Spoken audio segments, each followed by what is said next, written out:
hadir ya guru kita yang kedua, Pak Sam. Tadi kan Kak Ica sudah sampaikan ya, kita akan lanjut belajar bersama dengan Pak Sam mata pelajaran matematika untuk jenjang SMP kelas 7.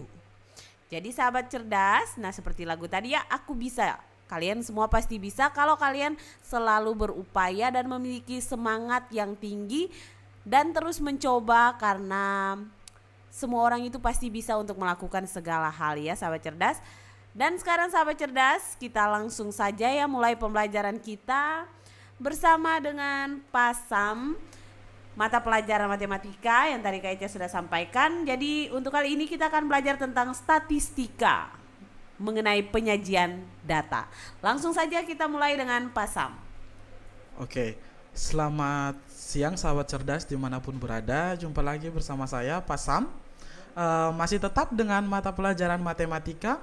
Kali ini saya akan mengajarkan kepada sahabat cerdas di rumah tentang materi statistika, dalam hal ini penyajian data. Jadi materi statistika ini merupakan materi terakhir untuk kelas 7. Nah, jadi kelas 7 materi terakhir tentang penyajian data. Mungkin ada beberapa sekolah yang tidak sempat dapat materi ini, atau ada yang dapat tapi tidak terlalu lengkap. Nah, bisa saksikan materi ini secara lengkap. Nanti saya jelaskan, dan materi ini merupakan salah satu materi matematika yang menarik dan lumayan gampang untuk dipelajari. Oke, jadi statistika. Apa sih yang kita akan pelajari tentang statistika? Jadi yang kita akan pelajari itu tentang apa itu statistika, terus tentang pengumpulan data statistika, terus penyajian data dan pengolahan datanya. Nah, untuk penyajian data ada dua hal yang akan kita bahas, yaitu tentang diagram dan tabel. Nah, diagram ini juga dia ada terbagi menjadi 3 bagian, yaitu diagram batang, diagram lingkaran, dan diagram garis. Nah, nanti kita akan pelajari gimana sih untuk menyajikan data itu, mengumpulkan data, terus kita menyajikan dalam bentuk diagram batang, terus bagaimana kita menyajikan dalam bentuk diagram garis dan lingkaran, dan bentuk diagram lingkaran, terus bagaimana cara kita mengolahnya sampai kita menarik kesimpulan daripada data yang sudah kita sajikan itu. Oke? Tanpa membuang waktu sahabat cerdas, kita lanjut saja dengan pengertian statistika. Oke, jadi statistika itu dia ilmu yang mempelajari tentang cara-cara mengumpulkan data, seperti yang tadi Pak Sam sudah bilang. Setelah kita kumpulkan data, kita sajikan data itu. Nah, setelah data itu telah disajikan, kita menganalisis data tersebut dan menafsirkan data itu. Nah, atau dengan kata lain, kita mengolah data tersebut.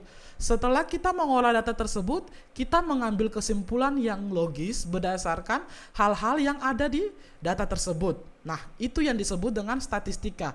Jadi, statistika itu ilmu yang selalu berkaitan dengan data. Oke, jadi kalau di dalam benak atau pikiran ada kata statistika, berarti kita sudah bisa tahu, oh ternyata statistika itu ilmu yang berkaitan dengan data. Oke, kita lanjut. Sesuai dengan berkembangnya ilmu pengetahuan, maka statistika itu ternyata sangat mempunyai peranan penting dalam kehidupan. Oke, nah penerapan statistika itu biasanya sekarang sudah dilakukan untuk hal-hal yang berkaitan dengan ilmu pengetahuan alam. Nah, ilmu pengetahuan sosial juga sekarang menggunakan statistika. Bidang ekonomi juga sekarang menggunakan statistika. Teknik juga menggunakan statistika. Nah, bagian pemerintahan atau sensus penduduk dalam hal ini, dia juga menggunakan statistika. Jadi, untuk semua ilmu pengetahuan, itu dia ternyata menggunakan statistika. Yang kita hanya berpikir bahwa statistika ini untuk orang matematika. Ternyata semua ilmu pengetahuan pasti menggunakan statistika untuk mengolah data. Oke, jadi dalam kehidupan sehari-hari aplikasi statistika telah merambat dengan cakupan yang sangat luas. Oke, misalnya terjadi pollingan yang dilakukan oleh lembaga survei sebelum adanya pelaksanaan pemilihan umum. Nah, untuk kalian ketahui, biasanya sebelum pemilihan umum itu ada suatu survei yang dilakukan oleh orang-orang yang ahli dalam bidangnya. Nah, itu biasa menggunakan data statistika. Oke? Kita lanjut. Nah, ada kata statistika, ada kata statistik. Ingat bahwa dua kata ini dia memiliki arti yang berbeda. Jangan sampai kita berpikir statistika dan statistik itu sama. Nah, ternyata statistika dan statistik itu dia berbeda. Nah, kalau statistika tadi Pak Sam sudah bilang bahwa statistika itu ilmu yang mempelajari tentang data. ilmu yang berkenaan mengenai data-data. Nah, sedangkan statistik itu kumpulan data atau informasi dalam bentuk angka maupun bukan angka. Nah, itu namanya statistik, yang dia menggambarkan suatu masalah tertentu, di mana data tersebut dapat disusun dalam bentuk tabel yang nanti akan kita pelajari, atau nanti dalam bentuk diagram. Oke, jadi kalau statistika itu ilmunya, ilmu yang mempelajari tentang data itu. Nah, kalau statistik itu kumpulan data atau informasi dalam bentuk angka maupun yang bukan angka. Oke, jadi kita sudah bisa membedakan statistika dan statistik. Oke, jadi kalau ada yang berbicara tentang statistika berarti berbicara tentang ilmunya. Kalau statistik berarti pengumpulan datanya. Oke, untuk statistik contohnya, statistik atau data kecelakaan lalu lintas yang berisi angka-angka mengenai banyaknya korban kecelakaan seperti luka ringan, luka berat, dan meninggal. Nah, yang kedua, statistik penduduk merupakan kumpulan angka-angka yang berkaitan dengan masalah penduduk seperti jumlah penduduk, jenjang pendidikan, dan pekerjaan. Nah, itu biasa itu yang dinamakan dengan statistik. Oke? Data statistik yang lain, contohnya statistik kasus COVID-19 yang berisi angka-angka mengenai jumlah kasus yang terkonfirmasi positif, berapa orang yang sembuh, berapa orang yang meninggal. Nah, itu namanya statistik. Oke? Kita lanjut. Selanjutnya, tadi kita sudah bicara tentang statistika. Statistika itu ilmu yang mempelajari tentang data. Nah, sekarang pertanyaannya, data itu apa sih sebenarnya? Nah, data itu kalian perhatikan. Misalnya nih di dalam tempat pensil kalian mempunyai beberapa barang. Kalian ambil, terus kalian buka tempat pensil itu, ambil semua barang-barang itu. Nah, kalian susun atau kalian kelompokkan berdasarkan jenisnya. Nah, contohnya di gambar ini, misalnya ini barang-barang yang ada di dalam tempat pensil itu. Nah, di sini Pak Sam kelompokkan berdasarkan dia punya jenis. Contohnya pulpen ada 3, oke? Pensilnya ada 2, penghapusnya ada 1, rautannya ada 1. Nah, kita kelompokkan, terus kita daftarkan, oke? Rautannya ada 1, penggarisnya juga ada 1. Tipex-nya ada 1, stabilonya ada 1. Oke, jadi ketika kita keluarkan, kita kumpulkan dan kelompokkan berdasarkan jenisnya, terus kita daftarkan dia. Pulpennya berapa, pensilnya berapa, penghapus, rautan, dan sebagainya. Nah, ini yang disebut dengan data.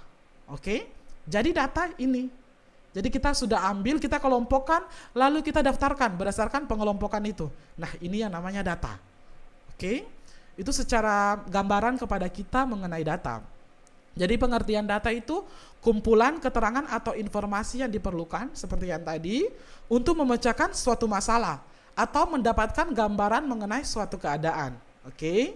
Selanjutnya, statistika selalu berlandaskan pada data, di mana data tersebut dapat diperoleh dari suatu pengamatan atau pengukuran. Jadi data itu bisa kita amati, juga bisa kita ukur. Oke, nanti setelah ini Pak Sam akan menjelaskan lagi bagaimana data yang kita amati, bagaimana yang data yang kita ukur nanti. Oke, lanjut. Data merupakan bentuk jamak dari kata datum. Nah, data juga berasal dari bahasa Latin yang berarti sesuatu yang diberikan. Oke. Selanjutnya, menurut jenisnya, data dalam statistika itu dapat diklasifikasi menjadi 2. Yang pertama, data kuantitatif atau numerik. Numerik itu berarti angka-angka.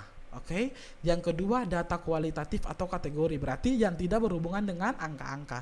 Jadi ingat, berdasarkan klasifikasi data itu terdiri terbagi menjadi 2 bagian, yaitu data kuantitatif dan kualitatif. Data yang numerik atau data yang terdapat unsur angka-angkanya, atau data kategori yang tidak ada unsur angka-angkanya.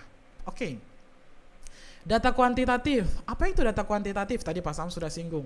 Data yang diperoleh dari hasil pengukuran berupa angka. Nah, contohnya nilai ujian kompetensi matematika, itu kan nilainya dalam bentuk angka kan, berarti dia numerik atau kuantitatif. Nah, tinggi badan siswa, tinggi badan berarti dia dalam bentuk angka juga. Oke, berarti dia data kuantitatif. Yang lainnya, besar penghasilan orang tua. Nah, biasa diukur dalam bentuk kuantitatif atau angka. Nah, itu kuantitatif. Sedangkan data kualitatif, berarti tadi Pak Sam juga sudah bilang, data kualitatif itu data yang diperoleh dari pengamatan sifat atau keadaan suatu objek, atau data yang bukan berbentuk angka. Nah, contohnya, data pekerjaan. Nah, pekerjaan misalnya pegawai, wira swasta, petani, pedagang, itu bukan berbentuk angka, tetapi dia merupakan suatu sifat atau keadaan dari seseorang. Oke? Terus yang berikutnya, tingkat kepuasan konsumen. Nah, tingkat kepuasan konsumen biasanya ada yang tidak puas, ada yang puas, ada yang sangat puas. Nah, ini data statistika, tapi dia tidak berbentuk angka. Jadi jangan sampai kalian berpikir bahwa statistika itu hal-hal yang hanya berhubungan dengan angka karena dalam bidang matematika. Tapi ternyata statistika itu ada yang angka, ada yang tidak angka. Nah, kayak ini, data kuantitatif dan kualitatif. Oke? Pasal lanjut. Menurut cara memperolehnya, data juga dalam statistika itu terbagi menjadi dua bagian. Nah, yang pertama data primer, yang kedua data sekunder. Nah, kita lihat data primer itu apa? Oh, data primer itu data yang diperoleh secara langsung dari sumbernya. Jadi data primer itu data yang kalian langsung ambil dari sumbernya atau narasumber. Jadi tidak melalui perantara. Itu namanya data primer. Contohnya, data banyak anggota keluarga dengan melakukan wawancara dari sumber data. Jadi ini kalian langsung turun terjun mewawancarai narasumbernya. Berarti datanya primer karena diambil secara langsung. Yang berikutnya, data mata pelajaran yang disukai dengan memberikan angket kepada siswa. Nah, berarti kalian sodorkan angket kepada teman-teman kalian, kira-kira suka mata pelajaran apa. Nah, berarti dia primer karena datanya kalian ambil langsung di lapangan. Oke? Yang kedua, data sekunder. Data sekunder itu data yang diperoleh secara tidak langsung. Contohnya, data tentang nilai kurs rupiah diperoleh dari Badan Pusat Statistika. Itu kan kalian tidak mungkin ambil langsung di lapangan kan, pasti melalui perantara atau melalui Badan Pusat Statistika. Oke, sehingga dia disebut data sekunder. Yang kedua, data banyaknya penduduk dalam satu desa. Nah, diperoleh dari informasi di kelurahan setempat. Itu data primer dan data sekunder. Data yang menurut cara memperolehnya. Oke, kita lanjut. Nah, ada 3 cara untuk mengumpulkan data. Nah, tadi jenis-jenis data, sekarang ini cara mengumpulkan datanya tuh kayak gimana. Nah, ada 3 cara yang kalian bisa lakukan. Oke, cara yang pertama, wawancara atau interview. Nah, cara pengumpulan data dengan mengajukan pertanyaan secara langsung kepada narasumber. Itu namanya interview. Jadi kalian langsung mengajukan pertanyaan kepada narasumber. Oke? Contohnya, data tentang keadaan atau kondisi satu keluarga yang tinggal di daerah perkotaan yang sangat padat dan satu keluarga yang tinggal di daerah pedesaan. Jadi kalian mau ambil data nih, kira-kira keluarga yang tinggal di daerah perkotaan yang sangat padat itu keadaan dan kondisinya kayak gimana sih? Nah, terus kalian juga mau membandingkan dengan data satu keluarga yang tinggal di daerah pedesaan. Nah, itu kalian bisa turun langsung, lalu mewawancarai narasumber, bertanya, kira-kira kalau tinggal di perkotaan kayak gimana? Nah, kondisinya, tinggal di daerah pedesaan itu kayak gimana? Nah, itu data, itu cara mengumpulkan data yang secara interview atau wawancara. Oke? Yang kedua, cara untuk mengumpulkan data yang kedua itu secara kuesioner atau angket. Nah, cara mengumpulkan data cara mengumpulkan data secara kuesioner ini, itu dia merupakan cara pengumpulan data dengan kita mengirimkan pertanyaan atau pernyataan kepada narasumber. Oke? Nah, contohnya angket kegiatan ekstrakurikuler di sekolah. Yang berikutnya, mengumpulkan data tentang acara televisi yang disukai dan yang tidak disukai. Nah, biasanya kalau angket atau kuesioner itu, kalau kalian dapat, itu biasanya dia pertanyaannya, apakah kalian menyukai acara televisi ini? Nah, nanti ada dia punya range jawabannya, misalnya kalian menjawab suka, tidak suka, sangat suka, atau tidak suka kayak gitu. Jadi itu yang namanya kuesioner. Pasam rasa kayaknya kalian sudah pernah isi kuesioner. Jadi sudah lumayan mengerti apa itu kuesioner atau angket. Oke. Yang ketiga, cara untuk mengumpulkan data yang ketiga yaitu secara observasi atau pengamatan. Nah, cara mengumpulkan data secara observasi ini berarti kalian langsung mengamati objek atau kejadian. Jadi langsung kalian amati. Contohnya, data tentang tinggi badan dan berat badan siswa dalam satu kelas. Itu kan kalian bisa amati, kalian bisa langsung melihat teman mengukur, terus kalian langsung amati dan menulisnya, mengambil datanya. Yang berikutnya, melakukan observasi tentang tinggi badan dan tinggi batang dan banyak daun yang tumbuh. Nah, itu kan kalian bisa mengamatinya. Misalnya hari ini tingginya berapa, besoknya tingginya berapa. Nah, jadi kalian melakukan kegiatan pengamatan, kalian mengukur dia. Oke? Nah, Itu untuk 3 cara mengumpulkan data. Yang pertama wawancara, yaitu kalian melakukan pertanyaan langsung kepada narasumbernya. Yang kedua kuesioner atau angket, itu kalian mengirim daftar pertanyaan atau pernyataan kepada narasumber. Yang ketiga observasi atau pengamatan, yaitu kalian mengamati secara langsung objek atau suatu kejadian. Oke. Selanjutnya, nah ini ada sejenis evaluasi buat kita. Nah, di antara data-data berikut, manakah yang merupakan data hasil pengukuran numerik atau hasil pengamatan sifat atau kategori? Jadi, secara kuantitatif yang numerik itu, lalu secara kualitatif, secara kategori yang mana? Nah, yang pertama, nilai hasil ulangan matematika siswa kelas 7 SMPA. Nah, berarti nilai, berarti berhubungan dengan angka, berarti dia kuantitatif. Oke? Numerik atau kuantitatif. Yang berikutnya, tinggi badan siswa SMP di Provinsi X pada tahun 2015. Itu juga pasti berhubungan dengan angka, berarti dia kuantitatif. Oke? Lanjut. Pendidikan formal tertinggi orang tua siswa di SMP B. Nah, berarti kalau pendidikan itu dia sudah data yang kategori. Nah, contohnya pendidikan tertingginya SMP, SMA atau sarjana, berarti dia bukan berupa angka. Nah, sehingga dia disebut kualitatif atau kategorial. Selanjutnya, penghasilan orang tua atau wali siswa SMP paripurna per bulan. Nah, penghasilan berarti berhubungan juga dengan angka, dia kuantitatif. Selanjutnya, mata pelajaran yang disenangi di SMP Bina Umat. Nah, mata pelajaran berarti kategorial ya, dia kualitatif. Yang terakhir, banyaknya pasien terkonfirmasi positif di Provinsi Y pada bulan Juni. Nah, berarti dia numerik atau kuantitatif. Nah, dari evaluasi yang Pak Sam buat ini berarti kalian setidaknya sudah bisa membedakan kuantitatif itu yang mana, terus data kualitatif itu yang mana. Oke? Yang berikutnya, dalam pengumpulan data untuk masalah berikut, metode apa yang digunakan? Yang pertama, mata pelajaran apa yang paling disukai siswa SMPA kelas 7? Nah, berarti kita bisa menggunakan metode apa? Kuesioner atau memberikan pertanyaan atau pernyataan kepada narasumber. Kira-kira kalian suka mata pelajaran apa? Kayak gitu. Oke, yang berikut, yang kedua, bagaimana pengaruh sinar matahari terhadap pertumbuhan daun pada tanaman? Itu kalian bisa observasi secara langsung ke lapangan. Kira-kira pengaruh sinar matahari terhadap pertumbuhan tanaman itu kayak gimana? Oke. Yang ketiga, cara yang paling tepat tentang pengumpulan data tentang alat transportasi ke sekolah yang digunakan siswa di kelas. Jadi misalnya kalian mau tahu teman kalian ini ke sekolah pakai alat transportasinya apa. Nah, pengumpulan datanya apa? Kalian bisa langsung observasi juga. Nah, mengamati kira-kira dia ke sekolah pakai apa? Misalnya pakai sepeda motor atau pakai mobil, berapa orang yang pakai sepeda motor, berapa orang yang pakai mobil, berapa orang yang berjalan kaki dan sebagainya. Oke? Nah, ini metode-metodenya. Jadi Pak Sam berharap kalian bisa membedakan mana yang menggunakan kuesioner, mana yang harus kita menggunakan observasi, mana yang kita gunakan untuk dengan metode interview. Oke. Selanjutnya, tadi kita sudah berbicara tentang mengumpulkan data. Sekarang untuk masalah statistika yang berikut, kita akan berbicara tentang mengolah dan menyajikan data tersebut.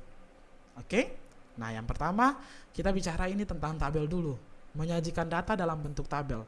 Nah, menyajikan data dalam bentuk tabel ada beberapa jenis tabel. Yang pertama, tabel baris kolom. Nah, tabel baris kolom ini digunakan untuk data yang memiliki satu kategori atau kelompok saja. Nah, jadi terdiri dari baris dan kolom. Misalnya, data yang diperoleh dari hasil pengamatan yang tadi, ada pensil, pulpen, penghapus, rautan, dan sebagainya. Nah, data-data tersebut digabung dalam satu kategori, ya kan? Yaitu jenis alat-alat tulis. Oke, jadi tadi pensil, pulpen, penghapus, rautan, itu kita bisa kelompokkan dia dalam satu jenis, yaitu jenis alat-alat tulis. Sehingga kita bisa menggunakan tabel baris kolom. Nah, ini contohnya tabel baris kolom. Dia hanya terdiri dari satu kategori saja. Oke, lanjut yang kedua. Tabel kontingensi. Nah, tabel kontingensi itu apa? Tabel kontingensi itu tabel yang digunakan untuk data yang memiliki lebih dari satu kategorial atau kelompok. Nah, contohnya ini. Data pada gambar di bawah ini.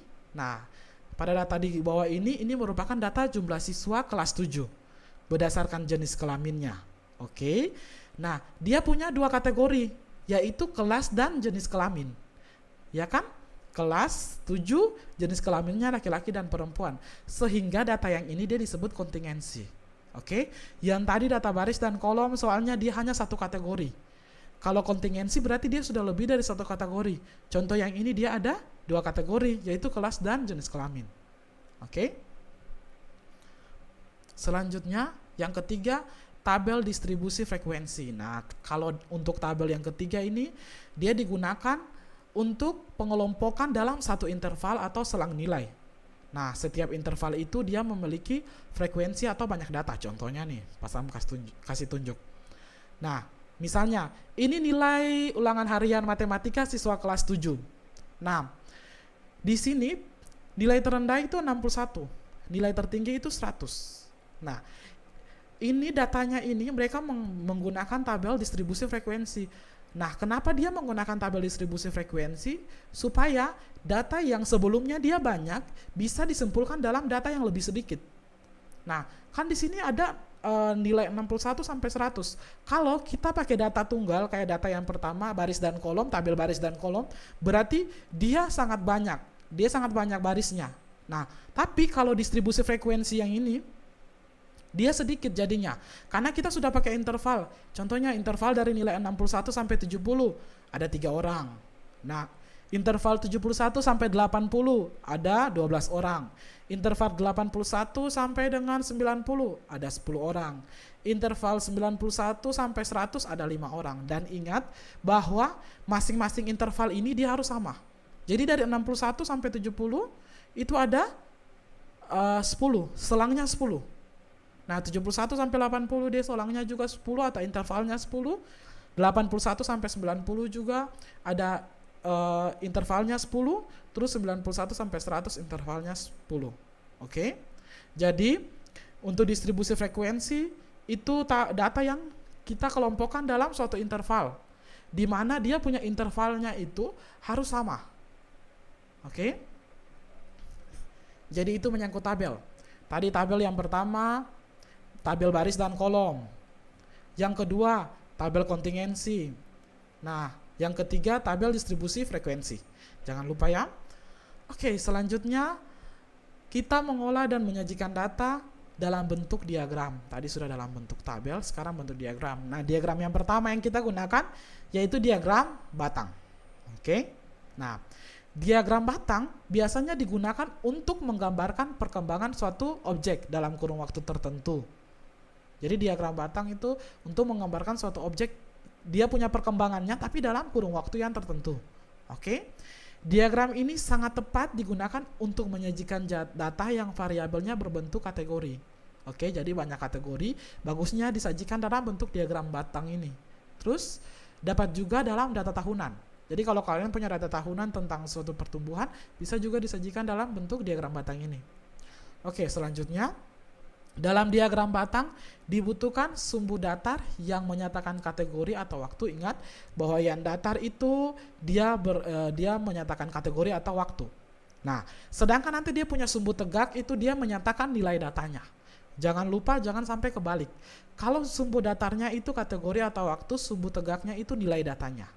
Oke, sumbu tegak maupun sumbu datar dibagi menjadi beberapa skala yang sama besar. Kita lihat. Nah, ini contohnya. Tabel nilai UAS pelajaran matematika kelas 7. Nah, ini daftar nilai UAS pelajaran matematika kelas 7. Nah, misalnya pada data ini ketika Pak Sam bertanya kepada kalian sahabat cerdas, misalnya Pak Sam tanya, yang mendapat nilai 80 ada berapa orang?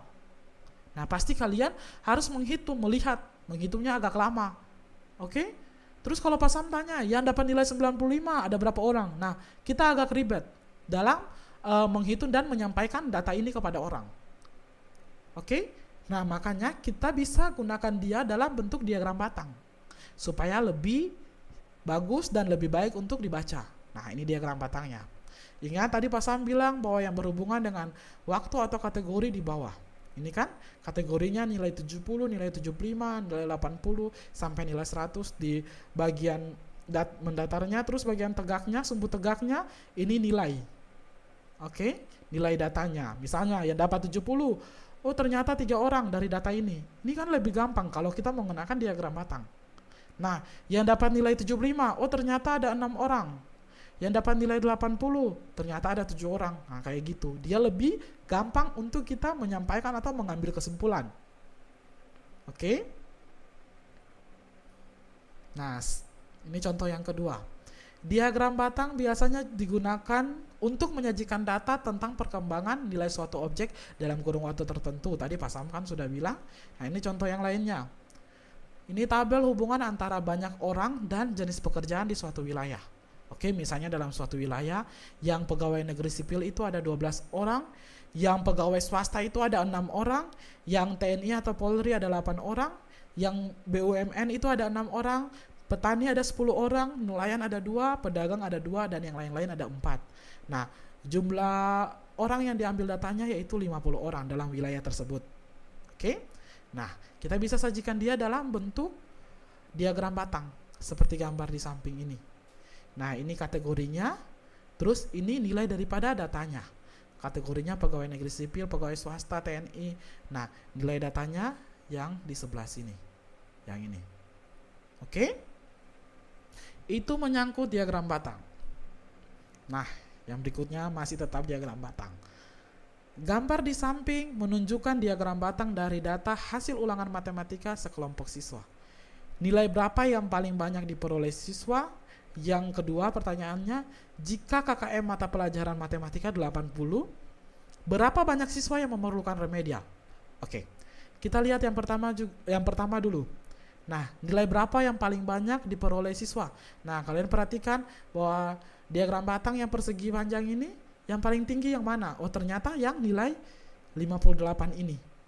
Oke, berarti yang paling banyak itu 58 nilainya. Oke.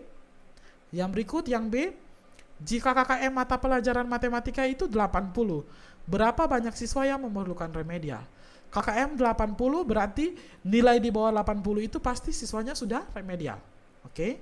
Berarti yang nilai di bawah 80 yaitu 75 dan 70. Ini kan?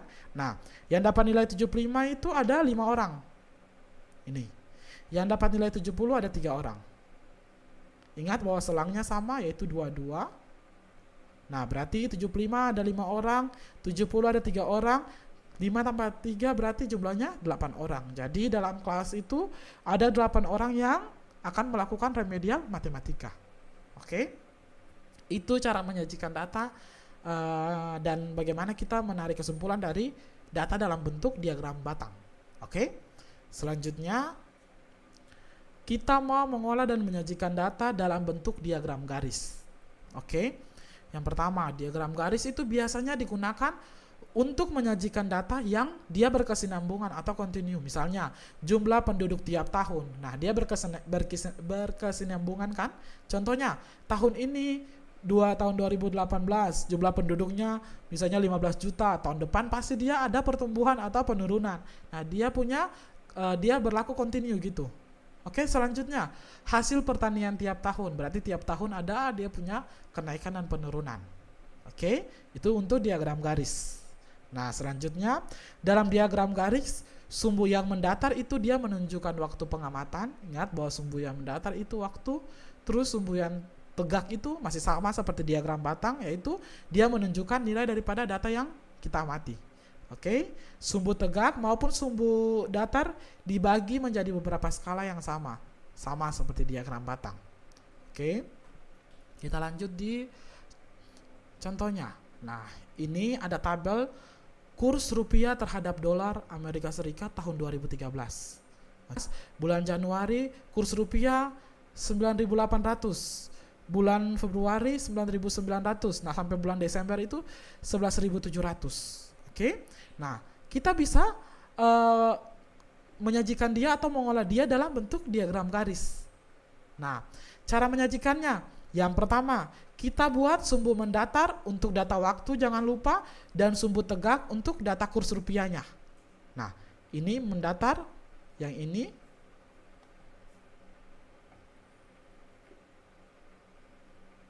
mendatarnya untuk waktu, yaitu dari Januari sampai Desember. Terus dia punya yang tegaknya itu untuk kurs rupiahnya. Oke. Nih. Selanjutnya menggambarkan titik-titik yang merupakan pasangan waktu dan kurs rupiah. Contohnya nih, di tabel ini Januari dia punya kurs rupiahnya 9.800. Nah, berarti di sini. Nah, kita taruh titik di sini. Selanjutnya 9.900. Oke, kursnya. Nah, berarti ini hubungannya. Taruh titik berarti di sini. Oke. Nah, selanjutnya kita ketika sudah taruh titik-titik, terus kita hubungkan titik-titik tersebut secara berurutan. Nah, sehingga nanti dia membentuk suatu diagram garis. Nah, contohnya ini yang sudah pasang gambar. Nah, ini kita hubungkan antara titik yang satu dengan titik yang lain. Oke. Nah, dia jadinya diagram garis. Nah, itu yang dinamakan dengan diagram garis. Oke, contoh berikutnya masih tentang diagram garis. Gambar di samping menunjukkan diagram garis untuk harga bahan bakar premium per liter di Indonesia dan Malaysia dari tahun 2000 sampai 2012. Jadi, ini merupakan diagram garis harga bahan bakar premium. Dalam hal ini per liter untuk Indonesia dan Malaysia. Oke, jadi diagram garis yang biru ini itu untuk Indonesia, sedangkan diagram garis yang merah ini untuk Malaysia. Oke. Pertanyaan yang pertama, berapa harga tertinggi bahan bakar premium di Indonesia dan Malaysia dalam kurun waktu tahun 2000 sampai 2012? Oke, kita lihat satu-satu. Untuk Indonesia dari tahun 2000 sampai 2012, harga tertinggi itu di mana? Oh, ternyata Indonesia yang berwarna biru. Nah, berarti harga tertinggi di tahun 2006. Ini kan? Oke, yaitu dia punya harganya 6.200. Ingat, ini dia selangnya berjarak 200 rupiah. Jadi ini 6.000 pas di sini sampai di sini sudah 6.200. Nah, itu untuk Indonesia. Selanjutnya kita lihat untuk Malaysia yang warna merah. Nah, kira-kira dia punya harga premium tertinggi di tahun berapa? Oh, ternyata yang ini. Nah, tahun 2012. Harganya 6.800. Oke. Selanjutnya itu pertanyaan pertama. Pertanyaan kedua. Pada tahun berapa harga premium di Indonesia telah lebih mahal dari Malaysia? Nah, jadi kita lihat, oh, hampir setiap tahun itu harga premium di Malaysia lebih tinggi daripada di Indonesia. Nah, kita perhatikan di tahun berapa yang Indonesia harga premiumnya lebih tinggi. Ternyata di tahun 2006 juga. Ini perhatikan. Nah, ini titiknya. Oke. Di sini Malaysia lebih murah daripada Indonesia. Di Indonesia 6.200, nah sedangkan Malaysia 5.800. Oke.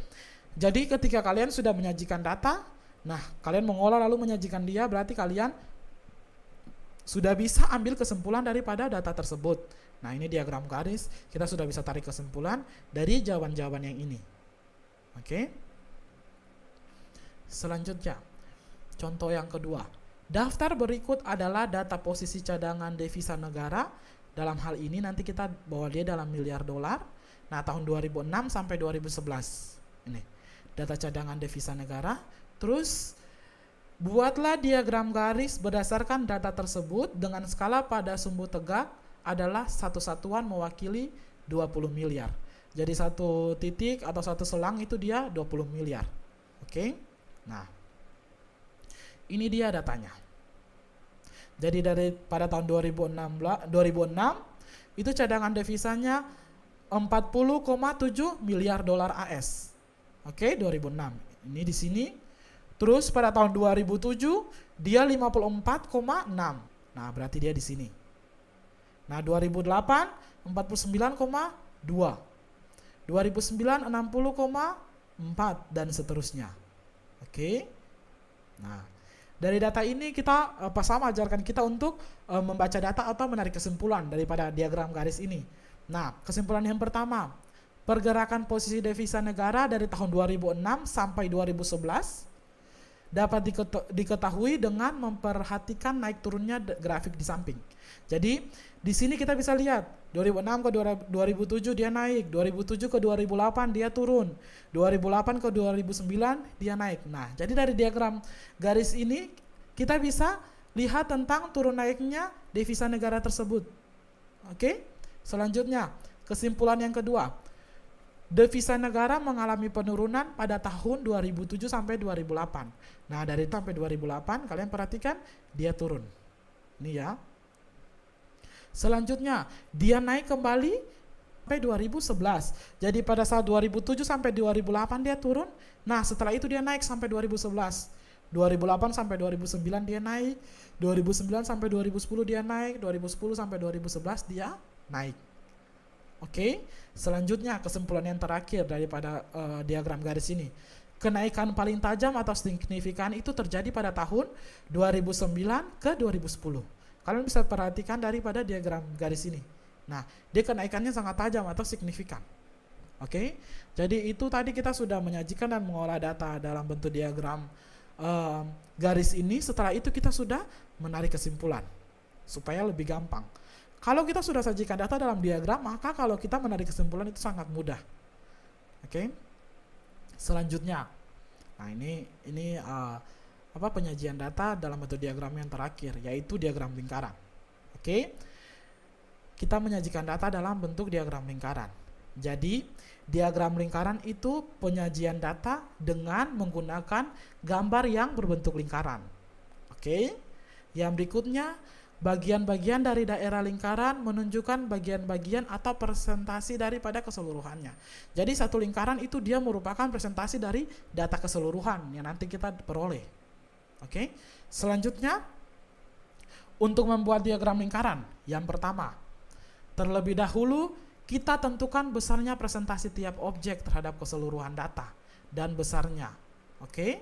Jadi kita tentukan dulu dia punya besar presentasi tiap objek. Selanjutnya, kita penyajian data dalam diagram lingkaran terbagi atas beberapa juring yang dinyatakan dalam bentuk persen. Oke, jadi kita bisa nyatakan dia dalam bentuk persen. Nah, di mana dia punya penyajiannya itu dalam bentuk juring. Oke, kalian pasti sudah tahu juring kan? Juring itu bagian dari lingkaran yang dia dibatasi oleh dua buah jari-jari, terus dan satu sumbu lingkarannya yang diapit oleh dua jari-jari itu. Nanti kita lihat juring itu yang kayak gimana. Oke. Yang berikutnya, selain kita bisa sajikan diagram lingkaran ini dalam bentuk presentasi atau persen, kita juga bisa sajikan dia dalam bentuk besar atau besarnya sudut, dapat menentukan besarnya nilai data atau frekuensi dari suatu data tersebut. Jadi nanti kalau di dalam diagram lingkaran, nah Pak Sam kasih tunjuk di samping ini, nah ini, besar presentasi yang ini, nah dia menentukan nilai daripada data itu atau frekuensinya. Misalnya nilaian 4%. Nah, kita bisa tahu data ini kira-kira nilai 4%-nya itu berapa terhadap keseluruhan data dari diagram lingkaran ini. Oke.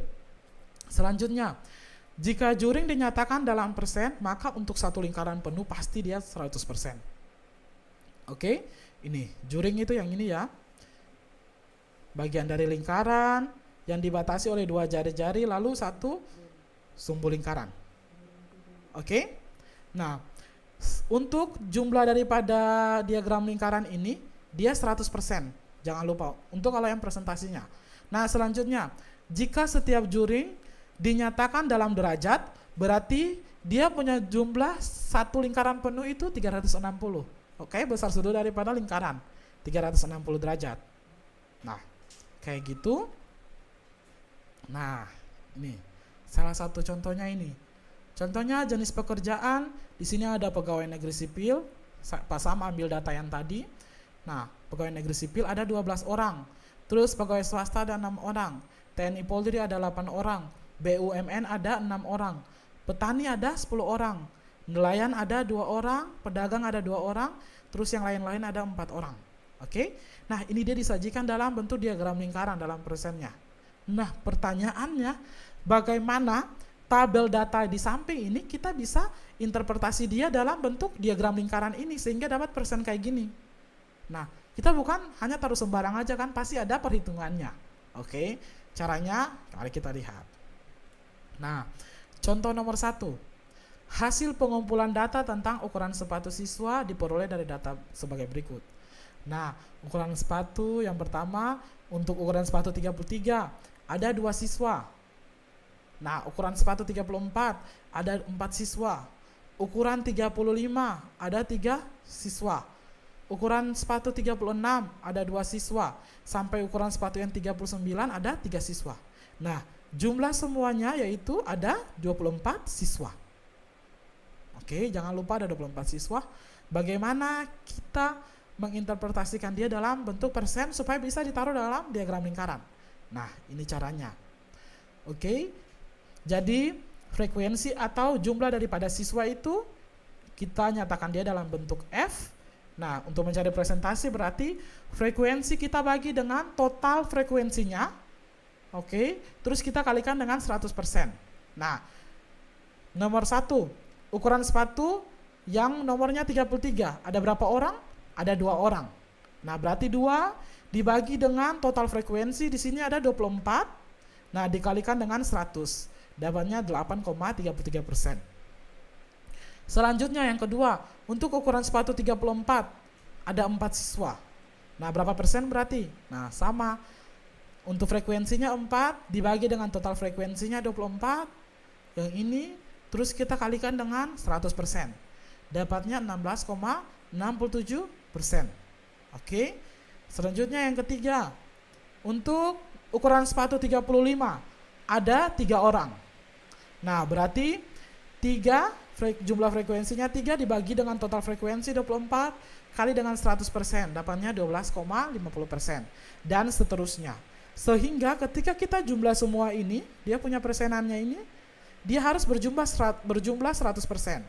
Ingat, dia harus berjumlah 100%. Jika kalian melakukan perhitungan, lalu kalian jumlahkan dia tidak sampai 100%, berarti kalian salah. Ada kesalahan dalam perhitungan ini. Oke, jadi harus teliti. Nah, itu dia sudah dapat presentasi untuk setiap ukuran sepatu. Nah, ini kita bisa bawa dia dalam diagram lingkaran. Oke, jadi ini kita bawa dia dalam diagram lingkaran. Contohnya ukuran 33 ada 8% ini. 34 ada 17%. Sudah 35 ada 12% dan seterusnya. Kita bagi dia, memilah dia dalam juring-juring ini. Sehingga dia jumlahnya 100%. Oke, kita sudah tahu caranya bagaimana dari tabel itu kita buat dia dalam presentasi sehingga kita bisa interpretasi dia di dalam suatu diagram lingkaran ini. Oke. Nah, selanjutnya pasal menggunakan data yang tadi kita interpretasi dia dalam diagram lingkaran tapi untuk derajat. Tadi presentasi, sekarang derajat. Oke. Nah, 33 ada 2, berarti frekuensinya 2 dibagi dengan total frekuensi 24 dikalikan dengan 360 derajat. Ingat, derajat berarti 360. Berarti dia dapatnya 30 derajat. Untuk frekuensi ukuran sepatu 34, frekuensinya 4. Nah, berarti 4 dibagi dengan total frekuensi 24 dikali 360 dapat 60 derajat. Oke. Untuk ukuran sepatu yang 35, frekuensinya ada 3 orang. Berarti 3 dibagi dengan jumlah frekuensi, total frekuensi atau jumlah banyak orang, terus dikali dengan 360 derajat, dapatnya 45 derajat. Dan seterusnya ya, sampai di sini. Nah, ketika kalian sudah menghitung semua ini, dan kalian menjumlahkan dia harus berjumlah 360 derajat untuk satu lingkaran penuh. Oke. Nah, setelah kalian sudah dapat dia punya derajatnya, nah kalian bisa buat dia dalam juring-juring ini. Contohnya ukuran 33 30 derajat. Supaya dia punya ukuran juringnya lebih baik, kalian bisa ukur dia menggunakan busur derajat. Oke, jadi kalian bisa ukur dia menggunakan busur derajat supaya dia punya hasil ukuran untuk setiap juring itu baik. Oke, nah itu untuk data dari tabel, kita bawa dia dalam diagram lingkaran untuk presentasi dan derajat. Oke, contoh berikutnya. Gambar di samping menunjukkan sumber air minum yang dikonsumsi oleh penduduk Provinsi Jawa Timur pada tahun 2010 dengan populasi penduduk 34 juta jiwa. Oke, jadi ini gambar daripada sumber air minum yang dikonsumsi oleh penduduk di Jawa Timur yang jumlah penduduknya itu 34 jiwa. Nah, pertanyaan pertama, sumber air minum manakah yang paling banyak dikonsumsi penduduk tersebut. Selanjutnya, berapa banyak penduduk yang mengkonsumsinya. Oke, itu pertanyaan pertama. Pertanyaan kedua, berapa banyak penduduk yang mengkonsumsi air minum yang sumbernya di sekitar rumah. Oke, kita buat yang A dulu. Nah, sumber air minum manakah yang paling banyak dikonsumsi penduduk? Kalian bisa lihat dari diagram lingkaran yang ini. Oh, berapa persen yang paling tinggi? Oh, ternyata 36%. Berarti yang paling banyak dikonsumsi penduduk yaitu sumber dari air sumur. Oke, yang presentasinya itu 36%. Nah, berapa banyak penduduk yang mengkonsumsinya? Nah, berarti yang mengkonsumsi air sumur itu 36%, berarti ingat 36 per 100. Nah, dikalikan dengan jumlah jiwa. Jumlah jiwa di soal ini bilangnya 34 juta. Nah, berarti 36 per 100 dikalikan dengan 34 juta. 0 ini dengan 0 ini bisa potong. Nah, terus ini sisanya 340.000 dikalikan dengan 36. Dapatnya 12 juta 240 jiwa. Oke, itu untuk yang mengkonsumsi air sumur. Pertanyaan berikutnya, berapa banyak penduduk yang mengkonsumsi air minum yang sumbernya di sekitar rumah? Jadi air minum yang sumbernya di sekitar rumah atau di dekat rumahnya itu biasanya air sumur sama air pompa. Oke, jadi kalau air sumur di sini 36%, terus air pompa itu 22%.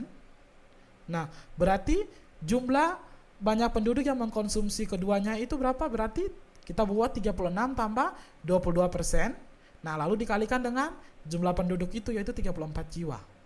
Oke, jadi 36 tambah 22% dapatnya 58%. 58% berarti 58 per 100. Kita kalikan dengan dia punya jumlah jiwa yaitu 34 jiwa.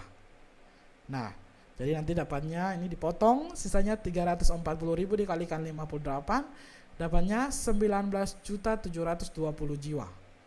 Itu untuk penduduk yang sumber airnya berada di sekitar rumah, yaitu air sumur dan air pompa. Oke. Nah, ini ada evaluasi supaya kalian bisa lebih memahami kira-kira jenis data mana yang kita bisa interpretasi dia dalam diagram batang, mana yang kita bisa buat dia dalam diagram garis, dan mana yang kita bisa buat dia dalam diagram lingkaran. Yang pertama, banyaknya siswa laki-laki dan perempuan dalam satu sekolah. Berarti kita bisa pakai diagram apa? Diagram batang bisa, diagram garis juga bisa. Oke. Selanjutnya, harga BBM pada tahun 2000 sampai 2013. Nah, kita juga bisa pakai diagram batang. Nah, karena dia continue datanya dari tahun 2000 sampai 2013, berarti kita bisa pakai juga diagram garis. Oke. Yang ketiga, banyaknya siswa yang mengikuti berbagai kegiatan ekstrakurikuler. Nah, ini yang sangat cocok, itu kita pakai diagram lingkaran supaya kita bisa memilah kira-kira yang ikut ekstrakurikuler ini berapa persen, yang ekstrakurikuler yang lain berapa persen, kayak gitu ya. Yang keempat, hasil pemilu kada di suatu daerah tertentu. Itu bisa pakai tiga datanya, bisa pakai diagram batang, bisa pakai diagram garis, dan diagram lingkaran. Oke. Yang kelima, banyak mobil yang terjual di suatu kota dalam waktu 5 tahun terakhir. Nah, kita pakai diagram garis karena datanya continue, yaitu selama 5 tahun. Jadi lebih cocok pakai diagram garis. Oke, yang keenam, jenis pekerjaan orang tua siswa kelas 8. Nah, kita lebih baiknya pakai diagram lingkaran kayak contoh yang tadi kan. Jadi untuk orang tua siswa kelas 8 dengan jumlah siswanya kayak gini, berapa persen yang PNS, berapa persen yang swasta, kayak gitu. Nah, lebih cocoknya kita pakai diagram lingkaran. Nah, selanjutnya tinggi badan siswa dalam satu kelas. Nah, kita bisa pakai diagram batang, kita juga bisa pakai diagram garis. Yang terakhir, nilai ulangan harian siswa dalam satu kelas. Nah, lebih cocoknya pakai diagram batang seperti contoh tadi yang Pak Sam kasih. Oke, jadi kita langsung bisa lihat siswa ini nilainya berapa, siswa ini nilainya berapa, atau nilai untuk 70 itu berapa orang yang dapat, nilai 80 berapa orang yang dapat nilainya, 90 berapa orang. Nah, itu cocoknya pakai diagram batang. Nah, jadi ini materi yang Pak Sam sampaikan untuk statistika untuk kelas 7, materinya sampai di sini. Tapi nanti untuk kelas 8 masih tetap ada materi statistika, tapi nanti dia berkelanjutan. Jadi tadi kita sudah belajar tentang bagaimana kita mengumpulkan data, kita menyajikan data, kita mengolah data, dalam bentuk diagram batang, diagram garis, diagram lingkaran, bahkan bagaimana kita menarik kesimpulan daripada data-data tersebut. Dari yang sebelumnya datanya masih rancu, kita sudah atur dia, kita buat dia dalam bentuk tabel, terus kita interpretasi dia dalam diagram batang, garis atau lingkaran. Nah, dari situ kita langsung bisa membaca dia punya kesimpulan daripada data tersebut. Oke? Sampai di sini pertemuan kita. Pak Sam berharap kalian dapat mengerti. Oke, untuk kelas 7 apalagi sebagai bekal untuk kelas 8 nanti. Oke, terima kasih Kak Eca. Oke Pak Sam, makasih banyak ya sudah boleh memberikan pembelajaran bagi sahabat cerdas semuanya tentang statistika, bagaimana menyajikan sebuah data. Dan pastinya ya itu sangat mudah sekali bagi sahabat cerdas semuanya. Jika memiliki banyak data, nah itu lebih baik diolah dalam statistika seperti yang tadi Pak Sam sudah jelaskan, karena lebih gampang untuk dapat membacanya dan juga dapat menarik kesimpulan dari data-data yang kita peroleh. Oke sahabat cerdas, jadi itu bisa bekal bagi siswa-siswi yang mau masuk untuk jenjang SMP dan juga bagi kelas 7 yang mau melanjutkan ke kelas 8 menjadi dasar ya. Karena seperti yang Pak Sam sampaikan tadi bahwa di kelas 8 masih ada tentang statistika, pelajaran tentang statistika, tapi merupakan lanjutan dari pembelajaran yang sebelumnya sudah dijelaskan oleh Pak Sam. Oke sahabat cerdas, sudah tak terasa ya, sudah 2 jam kita bersama untuk program di saat ini Huele Par Belajar. Di esok hari tentunya pasti akan ada lagi pembelajaran yang dilakukan, dan di esok hari ya kita bukan akan belajar lagi tentang pembelajaran jenjang SMA, karena di hari Selasa itu kan SMA sudah melakukan pembelajarannya, baik itu mata pelajaran sejarah dan juga matematika. Nah, untuk hari Kamis esok kita akan belajar untuk pembelajaran sekolah dasar. Nah, bagi sahabat cerdas semuanya tetap menyaksikan Radio Suara Maluku Cerdas dalam program Huele Par Belajar, karena setiap harinya dari Senin sampai Sabtu kita akan selalu menemani sahabat cerdas semuanya untuk melakukan pembelajaran bersama dalam program kami di saat ini. Kak Eca dan juga Pak Sam pamit ya sahabat cerdas. Dan Kak Eca tetap mengingatkan untuk sahabat cerdas selalu menjaga kesehatan, menjaga aturan-aturan, jangan sampai melanggar aturan yang sudah diberikan pemerintah ya, supaya kita ini bisa dapat memotong penyebaran virus corona yang semakin hari sampai sekarang ini ya sudah sampai 300 lebih kasus yang ada di Provinsi Maluku. Jadi ada baiknya kita selalu untuk mengikuti semua aturan yang dianjurkan oleh pemerintah dan tetap stay di rumah, jangan melakukan aktivitas yang sebenarnya tidak harus dilakukan di luar rumah. Nah, lebih baik stay saja di rumah. Oke sahabat cerdas, Kak Eca dan Pak Sam pamit. Sampai baku dapat di esok hari ya untuk pembelajaran SD. Pak Samnya nanti akan ketemu lagi dengan sahabat cerdas di hari Rabu minggu depan pastinya. Oke sahabat cerdas, Kak Eca dan Pak Sam pamit, sampai baku dapat lagi. Salam Maluku Cerdas, Amato, dan satu lagu terakhir.